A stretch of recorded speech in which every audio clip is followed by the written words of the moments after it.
Good morning, good afternoon, good evening, wherever you may be. This is part two of And the Oscar Goes To with Dr. Sarah Renee, your Limitless Liberator. Hold on. And the Oscar. And I have a special guest with me where now we're going to actually come together and look at it from different perspectives yet again. And so I'm going to have him introduce himself because I want to make sure that I pronounce his name right, Sharad. But before I bring him on, hey, just want to ask you again, everyone, was he right or whack for that right hook?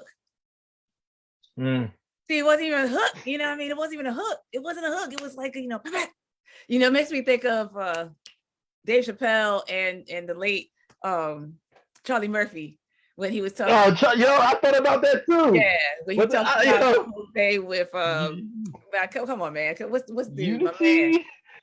Rick James, yes, I thought about that too. Charlie Murphy, yeah, I thought about that too. I was like, this reminds me of Rick James, with the five fingers saving the face.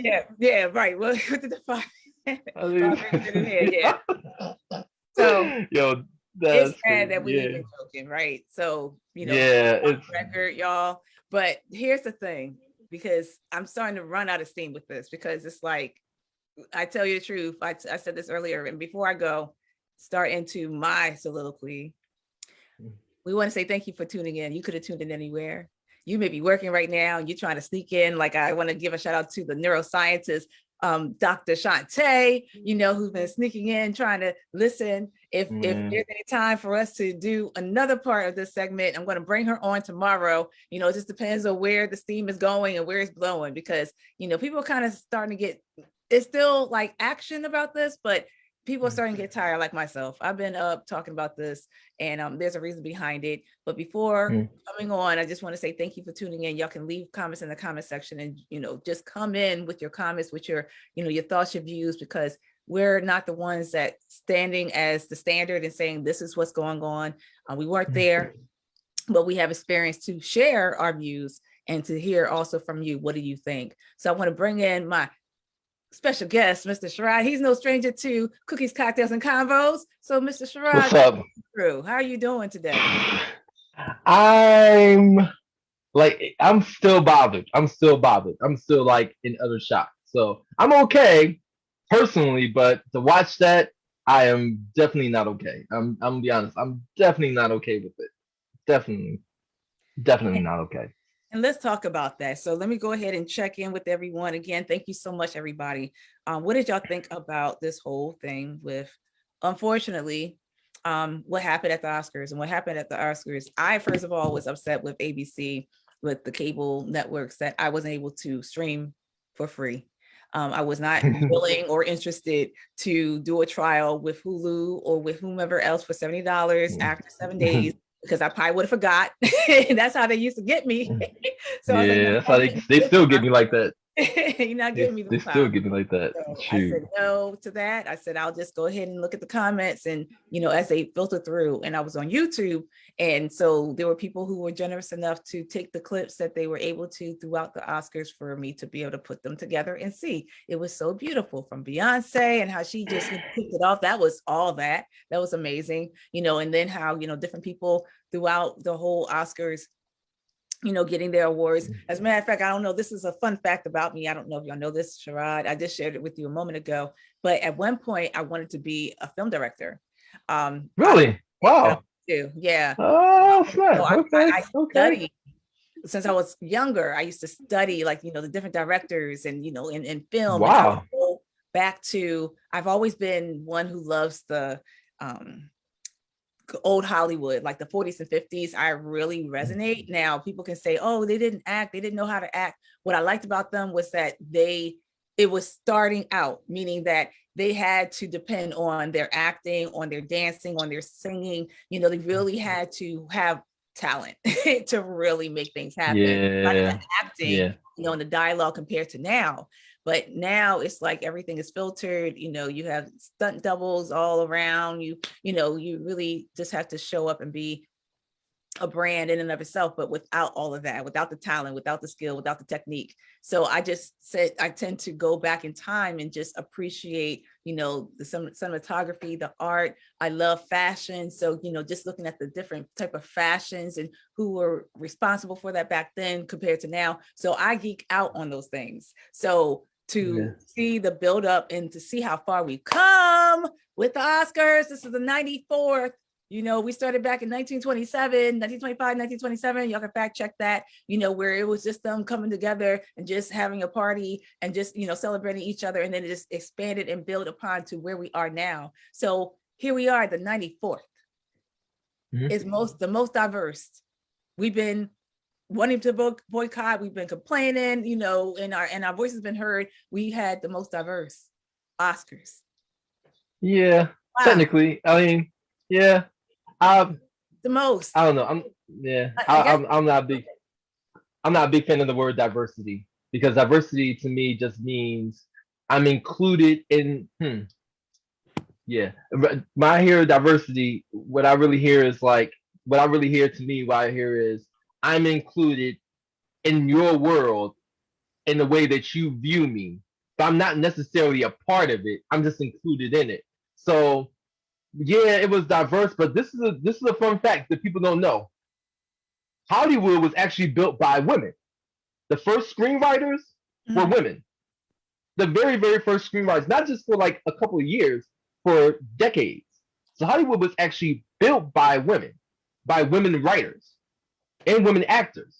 So right. Like artists, it's right? Like they built Hollywood. Like women literally built the framework and how we look at screenwriting and stuff. They built that.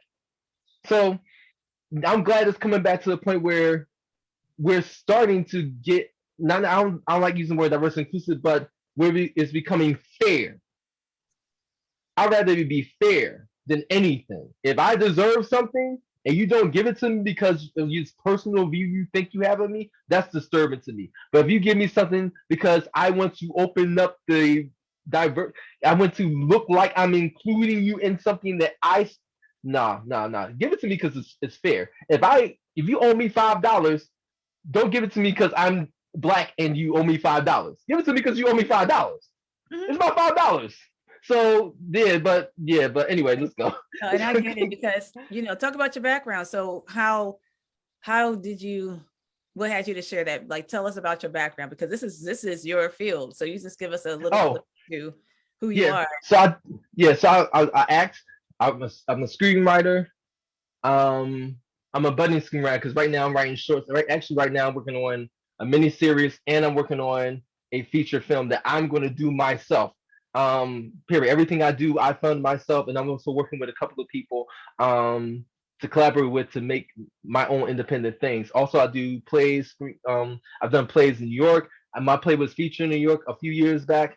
So and I'm in a feature film that's going to be premiering either the end of this year or the beginning of next year. So all right, now come through, Black excellence, and doing all what you're doing. So excellent how you are contributing your body of work and your art, to really express, to show. See, I always look at things in a deeper way, and that's what had me to decide to go ahead and start running with this conversation, because I'm looking at it from a deeper picture, a different and deeper view, because it just reeks of so many things that even culturally that we deal with and that we still excuse, we still justify, we still overlook, we still say it is something without actually taking accountability and ownership and addressing and ending and resolving and bringing solutions, so that then this doesn't have to be the conversation that we're having, such as the fact that I just posted a picture. I found one where,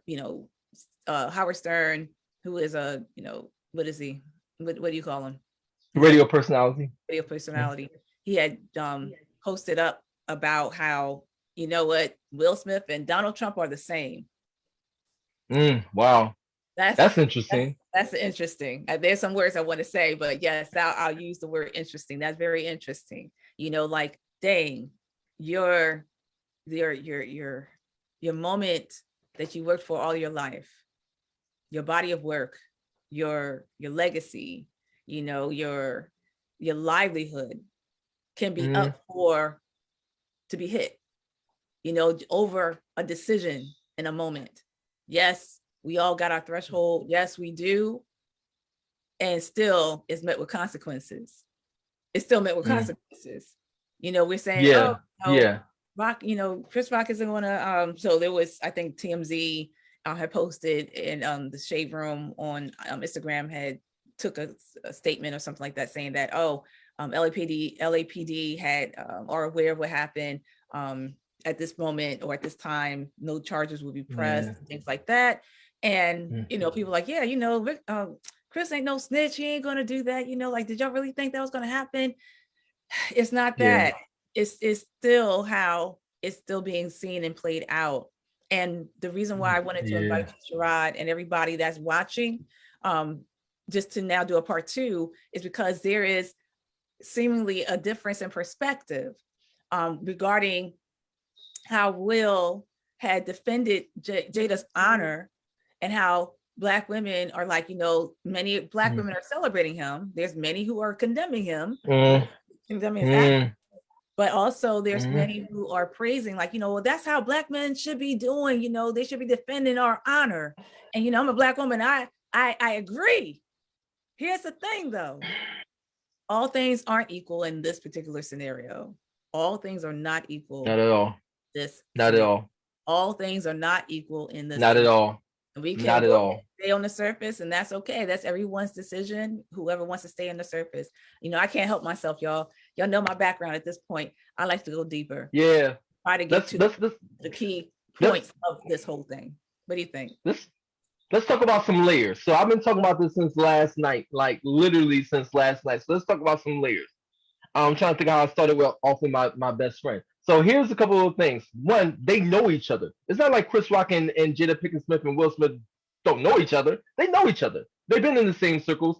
Will Smith and Chris Rock came on The Fresh Prince as a comedian, as a starring comedian. Yeah, he knows, they know each other. They've been on projects together. So it's not like he doesn't know him. And he also knows Chris Hart ain't malicious. Another thing, it's not layers. One, why did Will laugh at the joke? Why didn't Will get mad at everybody else who laughed at the joke? Why, if Jada did say anything, why didn't Jada say, if she did or didn't say anything, we really don't know, but she definitely, best way to put this, why didn't she check him for laughing? He went up and slapped the person who told the joke, but didn't say anything about the people who were laughing at the joke. Didn't say anything about them. So you hit the person who made the joke, but not the people who laughed, including yourself. You didn't question yourself for laughing. You got mad. That's why everybody was surprised, because you were literally laughing at the joke. Saw your wife was disturbed probably. Then you got mad at him, but didn't get mad at yourself. So what are you trying to prove? Are you trying to show, oh, look at me, I'm protecting? I don't like the fact that he did it under the guise of protection. You played somebody who literally didn't protect anybody. Richard was known for being a cheater. He left the family, went to a new family, dropped his old family. He didn't protect anybody, but then you did, this under the guise of protection because Richard was protecting. No, dude. That's not cool. Like, and also, here's another thing. Will didn't think about anybody else in that situation but him. Questlove was up for an Oscar. Numerous other people were up for Oscars. Their first time getting an Oscar. He basically overshadowed their nights, including his own, because he knew he was going to win. He knew he was going to win. And he overshadowed his night to do what? To protect his woman's honor. She was not in physical danger. And this is another thing. Just because somebody says something about you does not give you the right to put your hands on anybody. It was a joke. Bad joke or good joke. Let me interject though, because see, in the Black community, you know, so I'm going to share things that have been said, you know, because I've been doing all this research across, and research when I mean, like, you know, just reading people's comments, because I'm the type of person that I'll read comments from top to bottom. It could be thousands and thousands and thousands. I will take the time to read it because I'm trying to build up the thread, the theme, what is being said, where's the breakdown. That's just who I am. This is what I do. But here's one thing, Sherrod. But wait a minute, you know darn well that in the Black community, if you talk about somebody's mama, you know that's fitting for you to get smacked, slapped, hit, punched. So if that's your wife, you're going to let some dude going to talk about her when she has her condition, when she's going through a health condition that, that could have her to be feeling depressed and stuff. You're going to just stand there and let some man talk about your wife like that? You ain't going to do nothing? Come on, bruh. Here's the thing. I believe this is really good quote in Godfather when this guy asks the Godfather to kill the people who did bodily harm to his daughter. You know what the Godfather said? He said, that is not justice. Your daughter's still alive. That's a code that I live by. Justice is justice. If somebody hits me, if for example, Chris Rock got hit in the face, I'm sorry. That wouldn't go on the well for Will. We're not into that. I'm going to go in harder on Will, or Will's getting hit in his face. That's just the North Philly part of me. You don't hit me in my face. Two, he, of all people, and mind you, Will was on his show, The Fresh Prince, that made fun of somebody's weight every single week. James Avery got made fun of for being overweight every single week. And you mean to tell me all of a sudden you don't get one joke because it's white? Now, keep in mind, this is now I'm about to go real deep on you. I'm about to go super deep. Watch this. Will Smith told the story about when he was a kid. He was at Overbrook. He walks by this guy. This guy says something about Will Smith's outfit being whack. Will Smith says, yeah, but your girl's going to love it. He leaves. The guy, later on that day, sees Will going up the stairs, hits Will in the face with a locker. With a lock. Balled up in his hand, punches Will in the face. Will is bleeding. He reacted just like a 14-year-old kid did when he was his age, when they were younger and when he was at Overbrook. He acted like a 14-year-old kid. He went through these same exact situations. And then he says he vowed only to display love on people from that moment on. Yet, he hit somebody just like he was hit when he was 14 years old. Is that a little disturbing?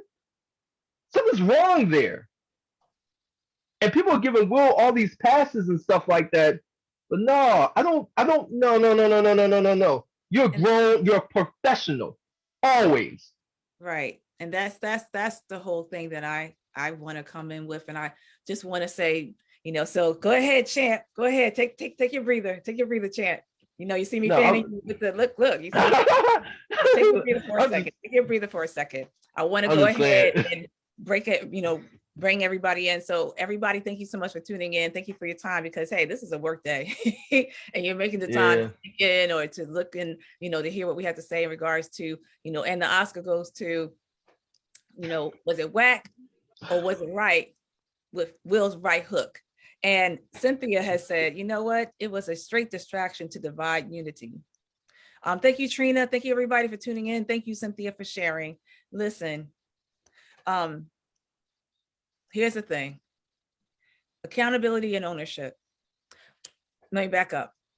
So the first thing that you have to understand, why are we doing this? Because someone was coming for me. I'm going to shout you out, Taurus, but that's my boy. But no, he was like, well, why, this was fake, so why are you putting so much energy, in doing this? And, you pretty much weren't there. This is this. Because it's a teachable moment.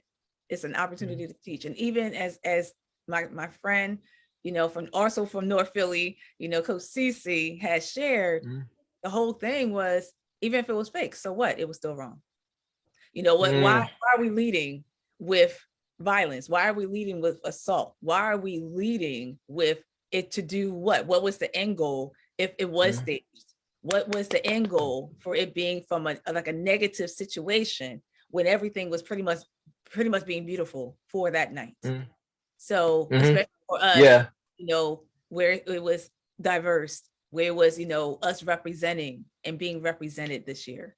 So no one's thinking, that's understandable. No one's thinking when you're heated. We get that. That's a human response. Yes. However, there's still consequences. I remember listening to this one guy. I was a part of an organization, and he was talking about his story, and he was sharing about, he has this amazing firm where he's helping entrepreneurs to make sure that they're legal their legalities are in order, and here's why. Because he remembers being in a situation where he was partnering with someone, and the FBI was looking for his partner, and because he was associated with his partner, he was taken to jail. And when he went to court, he was like, look, I didn't know, and the judge was like, it doesn't matter that you didn't know, you were by association, and this was your guy, and you should have known. And so dude had spent some years in jail for that, for something that they didn't know, they should have known. Understand, everybody, that, okay, wow, that's awesome. He defended her honor. There's still consequences.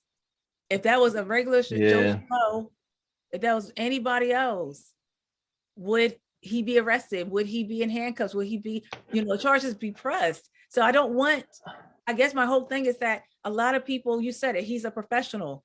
I mean, that's it. Yeah, we're human, but in the position that he's in, he's a professional. And he's a representative at this point, where we are holding them and regarding them to a standard that we're told that we need to. So him and many other are not exempt. So my point that I want to drive home is that, okay, the decision that you made, I'm reading people's comments and reading those who looked up to him and admired him, young people.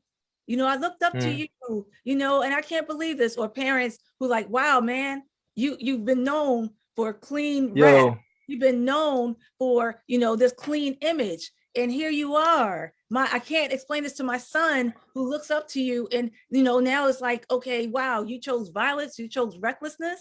What can I say to my son, to my daughter? So and that's the thing. Think about your decision, or, how you make this decision. It does come with consequences. We're not just talking about hitting your pockets, but we're also talking about, or it's like tainting your legacy or your life, your body of work. But dang, it's also the people who are looking up to you and you setting that example. Doc. Like, so this is the thing, right? I worked with kids for like, I don't know how many years. But I've worked with kids who have autism. We tell our children not to put your hands on anybody. So we can tell children that, but we can't tell adults that. So we say, one of the phrases that we use in schools all the time, use your words. Chris Rock used his, but you chose, and this is another disturbing thing. The kid that hit Will Smith, he wound up leaving out in cuffs. Will Smith went back to his chair right after he slapped somebody and then continued to talk. That's a little disturbing. So you have the right to physically assault somebody, sit down and say 2 times the same phrases and not have anything happen to you, not get escorted out, because it could have easily escalated. It was Chris Rock. The only thing that made that show okay is Chris Rock kept his composure. He turned the crowd around, made a joke, and it kept on going. But besides that, it was, as we say to our children, inappropriate. My kids love saying that, inappropriate. He was completely inappropriate. And you're grown, you're over 50. You're and not just like, you're over 20. And they mean to tell me that you can have found a way to maneuver around that, and then you get up and do an Oscar speech and talk about I do things love, and I'm called to protect. Look, I understand about protection. I'm very protective of people I love. Very protective. I don't let anybody say anything about people I love.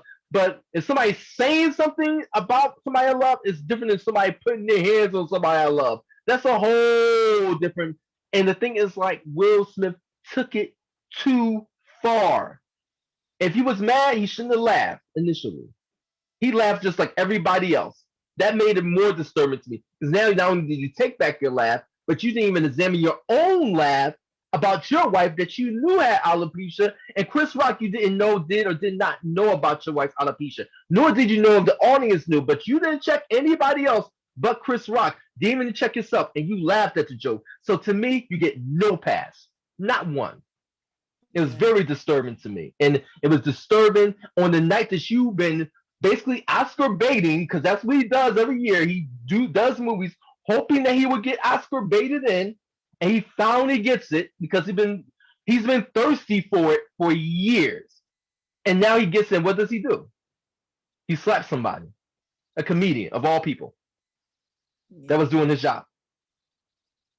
A black comedian. Come on, dude. Yeah, and I guess that's the other thing. Let me go ahead and just want to say thank you everybody for tuning in. This is Dr. Sarah Renee, your Limitless Liberator. We're having this conversation, cookies, convos, and cocktails. Coming out of retirement edition, because see, this brought me out of retirement. Like I was unplugged all this month, and and I enjoyed every moment of it. And just to have to come here and feel like I got to do damage control, price management. No, I'm not being paid. No, it's just the fact that I see opportunities, teachable moments. And I want to ask you all, for those who are tuning in, first of all, thank you for your time. You're giving us your greatest asset, your time. And so we want to invite you into this conversation. What's the learning lesson? What are these teachable moments, that you walk away with, for many, and this is not to even, so understand, this is not to say who's right, who's wrong. Meaning, what I mean by that is that, everybody's coming in with their opinion. None of us are Will, none of us are Jada, none of us are Chris. So we're just coming in with our opinion. And it's not a matter of, the court of public opinion, but in terms of making a decision, although it's just a little bit more to this whole story. And that's why I definitely wanted to use this platform just to whoever is watching and having their opinion or having their confusion, because really what's also that I wanted to do in having this conversation with you, Sherrod, and with everyone is the fact that it was a tense moment. No one didn't, it was so many emotions that were going on. People didn't know what to do with these emotions. So, when you have these emotions, you don't know how to put it to words. You don't know how to respond, react, despite of our ages. If you never knew how to handle this, it was triggering. It was triggering for many. You had people who were, praising him, like, defending her honor. You have some people like, what, it was Jada's fault. That's the thing I also want to address, from a Black woman. And then you had people who were like, cancel culture going on, like hints of that versus no cancel culture. And, and then some people were like, well, he didn't give that same energy to August. Someone had made a joke. They was like, when that moment that Will was laughing. Yeah, entanglement. Yeah, entanglement. You know what? Let me say it. They was like, good. They was like, yeah, when Will was laughing at the joke, he turned to Jada and Jada said, you know what, August wouldn't stand for that. And so, and that's why you saw Will go from 0 to 1,000, because she turned to him and said, August wouldn't stand for that. Now, of course, that I don't think that was said whatsoever, but nevertheless, here we are having this conversation to know about, okay, what are the teachable moments? What do you walk away from? Because people were triggered. I can honestly say I was triggered. That made me cry. I felt emotion welling up, because I'm like, wow, really? Yeah, I did. I was like, wow, why? Like, why? Like, why did you do that? Yeah. And we can say, oh, well, Chris provoked it, so, for every action there's a reaction. But here's the thing, we all have enough. I know, once again, that we all got our threshold. We all got our breaking points. And still there are consequences. It doesn't matter. It doesn't matter. It's like, what you should have known. And we are all adults. So no, yes, he's talking about his wife. I'm a Black woman, ladies. And I get that. I get it. If everything was equal for equal, I would stand with you on this one. Yeah. But I'm not going, for me personally, I'm not going to stand on this opportunity to say, because then that's just the issue that we have as Black women with Black men not standing for us. And so now we're just looking for anything. We're just looking for something to say, like, finally someone's standing for us. Not this way, y'all. That's not standing. I'm sorry to interrupt. That bothers me a little bit, because now we're reaching for so many things that you think that's standing. That's a 5-year-old having a tantrum. That's not standing. And the thing is, like, that's a little bit disturbing to me. So now this guy, who is a professional, who is an actor, who's getting an award that night, all of a sudden now he's standing for his wife. One, why was he standing when he was laughing? That's interesting. He laughed. He wasn't standing then. And the thing, and now he gets up to prove what? You were talking about ego earlier. You get up to prove what? that now you're defending your wife even though you laughed? That's interesting. But you laughed. Nobody remembers the laugh that he did in front of his wife, but somehow everybody remembers the son. So now, this sets a poor precedent because now, and this is what the Oscars always done, always had comedians talk about the actors. They've always done that. Will and Jada are no different than any other actor who's ever been talked about. Ricky Gervais is horrible. He talks hardcore about people at these things. In fact, he told actors, he said, you know what, don't get up and do a speech. Just get your awards, sit down. You do not own world peace. And he's like, you don't know anything. And everybody laughed. It's a joke. And so people don't take it so seriously. It's a break. It's a roast. Well, here's the thing. So someone said something to that though, and I want to go ahead and just thank everybody for coming in real quick, because I know Shirro, you know, you're passionate about this thing. You're passionate. It's just disturbing to me. Taurus, thank you so much for tuning in. I saw your message. It's all love. It's all good, man. What is your takeaway? Put it in the comment section. What do you learn from this? What is your opinion, your perspective regarding this? That's all that this conversation is about. That in hopes that it will actually enlighten, it will inspire, it will empower, it will help someone to now think differently and get different results, as opposed to something that we're unfortunately used to in our community. And I'm sure that this happens in all communities, but we're talking about ours. And that the unfortunate thing that these things can happen, and that we're supposed to just justify or just, you know, give a blind eye because, and no, that's not right. That's not fair. I'd rather for us to have a cleaner platform. And yes, we all are without reproach. You know, we all make mistakes. Yeah, we all aren't perfect. And nevertheless, definitely. Things that we still should know. There's still things that we still have to exercise restraint, and we still have to do that, you know, regardless and no matter what, you know. So it was a lot riding on this whole thing. And I just wanted to say, you know, Taurus, thank you so much for messaging me, and go ahead and share in the comment section. What are your takeaways? Margie, thank you so much for tuning in. She said, yes, Chris did his job anyway. Anyone who does violence should have been escorted out. He assaulted Chris. Hey, Charles, thank you so much for tuning in. Demetrius, hey, cousin, thank you for tuning in. Everybody, we're just having this conversation real quick as we're approaching to our time, because I have another meeting to go to. So we're going to pick it back up. It seems like it's going to be a marathon. I don't know how long we're going to be. But let's talk about some key takeaways. Here's my issue as, again, I like I said, I was upset. I, throughout this whole month, have gone through some inner work, some transformation. This month means a whole lot for me. And in this process that I went through, it really gave me quite a few revelations of how I thought, how I behaved, how I reacted, how I thought I was justified. And in that, it helped me to offload the way that I was thinking of that was in association, me as a therapist, me as a doctor of, you know, counseling, you know, with years of experience, me still having some limitations. I call them imprints. And what that means is, you know, we have this behavior that we're used to, a different, a cycle, a pattern that we're used to in our community. And we justify it, or it's automatic because this is what we thought was norm. So an example of that would be if, you know, we would say, well, a girl is always attracted, a woman is attracted to abusive men. And, you know, she thinks that he loves her. And, you know, and so people that haven't experienced that, it's like, well, how is it that she's still going from man to man, whatever, and being abused? Well, unfortunately, because this probably was normal for her at home. This probably was normal for what she's seen. She may have thought this was normal to do.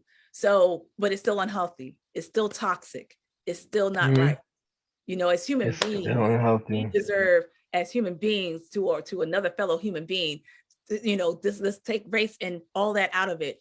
Identity, you know, sexual orientation, you know, gender. Let's take that all out of it. As a human being, exactly.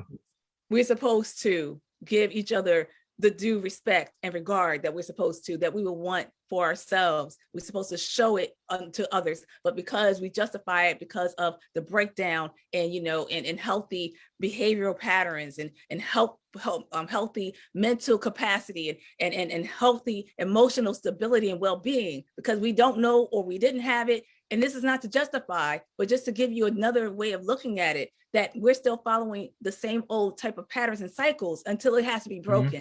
And here was an opportunity. Will has been doing inner work. If you read his book, you know, he shares from a philosophical, if you watch his videos, he shares from a philosophical, you know, standpoint, a holistic standpoint, you know, and the work that he's been doing. He talked about that on the 30-year anniversary of the Fresh Prince, you know, when he had to address with Janet Herbert, right? And all that, the dynamic between the two of them. And unfortunately, like, you know, it takes work, because you cannot look at years of doing this in comparison to now. You're being renewed, you're being restored, you're being transformed. It's like now this is all new. So sometimes, unfortunately, we tend to fall back to what is familiar, to what we know. And I think in that moment, he mentioned this in one of the videos, that same video that you're talking about, Sherrod, that how he got cracked up his head with that locker thing. You know, he talks about that in that segment, and how he has an issue with fear. You know, he has a problem with being afraid. If you had listened to him on the Red Table Talk, and he was sharing about, you know, his dynamic with his dad and stuff like that, you know, what he's gone through with his dad and how that related and translated into his relationship with his wife, with Jada. Exactly. That's what I'm saying, is that, yeah, y'all may not put in the energy, you may or may not, but here's the opportunity. I'm planting a seed for you to start looking at consistency, congruency, look at the patterns, look at the cycles. Here's an opportunity to break them. Here's an opportunity to now do something different, to get a different result. So we don't have to keep going back to and defaulting to what we know because it's comfortable and familiar, but we need to now raise our vibration, raise our energy. We got to do better. We got to do right. And here was an opportunity. This man worked and desired this all of his life, his body of work, years of all of what he's done, the examples that he set, the representation that he leaves, and he's led, all because of a moment, one moment of decision. Hear me clear. Y'all know I'm big on that decision. We can desire the things that we want. We can desire and want all we want. But the difference between those who actually have their desires versus those who don't is a matter of decision. Did you decide that you want it? Because if you did, then it will be in your life. It will show up when you decide. And he decided. He had a moment between him walking on that stage to where he got into the point of contact to hit the slap. Now everybody's like, you know, what slap? It was still he touched that man. He put his hands on him. He put the paws on him. Yeah. He had a moment between the time he got up to the time that he got there to Chris to change his mind, to let something kick in. Come on. So I guess I say all that to say, and we'll pick this up again. Sherrod, I'm going to let you have the last word, but you got to keep it short. But before I do, and I only say that because I know you're passionate, I know that you're disturbed with this. So just for the sake of time, I'll say this part, that the teachable moment that I want to share, you know, as I was sharing, and Margie said, you know, she needs to learn to love herself. Hey, Lavanzel, thank you, cousin, for tuning in. Everybody, I appreciate you all for tuning in on this segment. We said that, you know, it's this, was it whack or right with Will's right hook at the Oscars. My thing that I want to give and leave is, wow, y'all, we got to do better. That's a given. But we are held to the standard of our point of decision, regardless of the issues that we go through, the trauma that Will has, or the fact that Jada, you know, oh, well, she's been disrespecting him all this time, you know, being open. I was about the secondhand cuss. I almost started the first hand cuss. Here's my thing with that. Will's been rocking with Jada for 20 something years at this point. He been knew how his wife get down. And this is not new. We all heard the rumors. They just now now decided to open up about it, about their relationship, about their open marriage. So come on here with that. Miss me with that. He already knew. So if he's disrespecting, or he's being disrespected, then he's disrespecting himself. All I want him to do is take ownership. That's what I want y'all to do. We got to take ownership and accountability. We can't keep putting it on the devil. Oh yeah, I'm a vessel of love. Yeah, that told me that we're going that to was disturbing. When we at our highest moment, the devil is around. Devil's always around. Devil is tired of us keep putting him. He's tired. No, that was disturbing. Tired of always having to take our stuff and being blamed. He's tired of us blaming him. Come on now, we need to go ahead and blame ourselves. We need to take accountability and ownership for our actions. You can't, like you just said a moment ago, Sherrod, you can't do one thing. You can't say, you can't defend your wife's honor, but prior to that, you were laughing like everybody else. You know what I mean? You can't. No, it's inconsistent. It doesn't fit. I want y'all to see this. Chris is being consistent. He jokes. He was being consistent. He jokes. He was consistent. You can't. Will was being inconsistent. You can't be like, okay, well, defending. He didn't say he was though. But okay, here we are defending him. He's saying that, for this point, we're concluding that he was defending her. But okay, were you defending her when she was getting attacked, with the whole thing with August? Were you there defending her? And your book, when you're like, okay, well, yeah, Jada's been the one that's been wanting to do this, this is something I'm not used to. But okay, it doesn't matter that you weren't used to it. You still were rocking with it. You still were a part of it. You still said I do. You still been with it for 20 something years. So now, so that's you. That means that you agreed. You decided to be a part of that. So therefore, you can't put on her. So that's my whole thing. The consistencies of not defending. And that I just felt like it wasn't about her that night. It really, again, was about him because he had some type of fear, emotions, raging, roaring. But we're not gonna put on the devil. You need to take ownership and accountability. So everybody, that is my thing. You got to take accountability and ownership for the change to happen, for us to start creating some new healthy patterns. Otherwise, this is going to be another thing that's in history. And unfortunately, in history for him, this is now tied in with that. It's not about him getting his first Oscar. Now it's that, oh yeah, did you know that he's he assaulted another black nobody even cares about it now. Yeah. I hope this is a couple of one, don't blame the devil or God for your bad decisions. It was your bad decision. It was a horrible decision. And then you talk about the devil crept up. Crept up where? Crept up in your right hand to slap Chris. You walked up. You did the slap. You did everything. And you laughed. Didn't check anybody else. Again, and he laughed. Two, this is the last point I want to make. I really hope that he sees the ripple effect of this event and the power that he had in this event. This disturbed everything. Nobody remembers who won anything. Nobody remembers the speeches. His boy from Philly won an award. Nobody talks about that. Nobody's talking about anything else. I really hope he sees that he has power in his bad decisions as well as his good decisions. So he has to see that now, because now nobody cares. You worked that hard to get something, and nobody cares that you won. So I just hope that, because that was disturbing. He could have did better, and he had the choice. But you're right, he's triggered. He was triggered, but he wasn't triggered by Chris because he laughed. He was triggered by Jada. No, and something in that little boy in him. I won't even say that he was triggered by Jada. No, we can go deeper with that. He was triggered with himself. Mm-hmm. He was triggered. Yeah, he was triggered with himself. No. Yeah, he was not. Yeah, that's a good point. Not triggered by Jada per se, but triggered within him. He was triggered with himself. She was, in because you're a screenwriter and things like that. Alfred Hitchcock, he talked about with in the way that he directs and in his movies, he always had something called the MacGuffin. You ever heard of this before? Describe it to me. I'm not good with names. This is no quiz. I mean, this is not to take away from your work. You have like something in the movie where it seems like it's the impetus, it's the thing that started. So let's say with Psycho.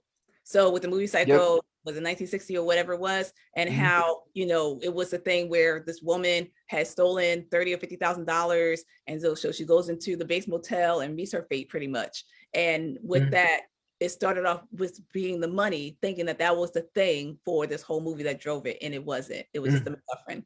So it's just the thing that made it seem like it started as something, but it really had nothing to do with it. And understand that at the end of the day, when it comes down to everybody's reactions and things like that, always know that it never has anything to do with you, to be honest with you. For the most part, yeah, that's a good point. Themselves. So it's not that's the a thing really that good we point. think it is not the thing. Always remember that. So we're going to do a part 3. Sherrod, thank you so much for your time. Really appreciate you. Don't worry, we're going to bring it back. I got somebody waiting for me, so I can go to the next Zoom. All right. Hey, everybody. Margie said, look, at the Oscars of all places, anger management. How many times has she seen such an outburst? And that's the thing. Wow, so that's interesting. Yeah. We're going to talk about that.